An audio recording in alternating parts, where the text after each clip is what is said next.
Tour de France, Gaviria vainqueur, Froome en retard. Le Colombien Fernando Gaviria, Quick-Step, a remporté la première étape et endossé le maillot jaune du Tour de France, samedi, à Fontenay-le-Comte, où Chris Froome a perdu du temps.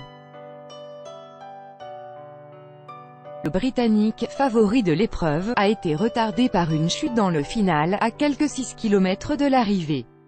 Froome, quadruple vainqueur du Tour, a perdu une cinquantaine de secondes. D'autres prétendants, l'Australien Richie Porte, le Colombien Nairo Quintana et le Britannique Adam Yates, ont terminé eux aussi avec du retard. Dans le sprint, Gaviria s'est imposé nettement au champion du monde, le Slovaque Peter Sagan. L'Allemand Marcel Kittel a pris la 3e place devant le Norvégien Alexander Kristoff et le Français Christophe Laporte. Le peloton a été écrémé par une première chute collective à 10 km de la ligne. Le Français Arnaud Démare, notamment, n'a pu repartir qu'avec retard.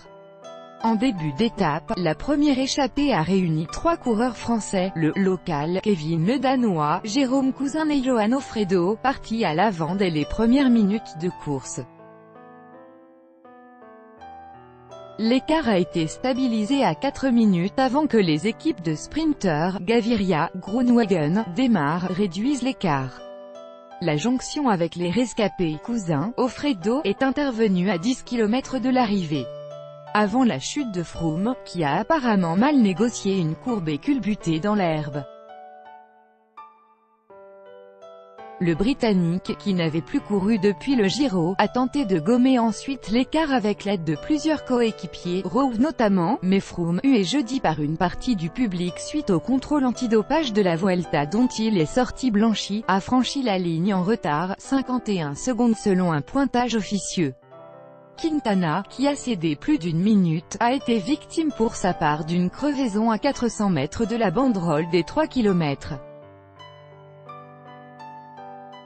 Au-delà de ce seuil, le Colombien aurait été classé dans le temps du peloton. Son compatriote Gaviria, formé sur la piste, ancien champion du monde de l'Omnium, a réalisé des débuts triomphants dans le Tour.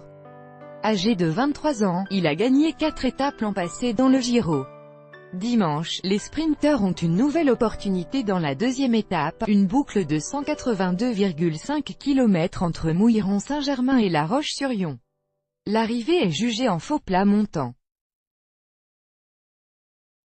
Tout droit de reproduction et de représentation réservé. Copyright 2018, Agence France Presse.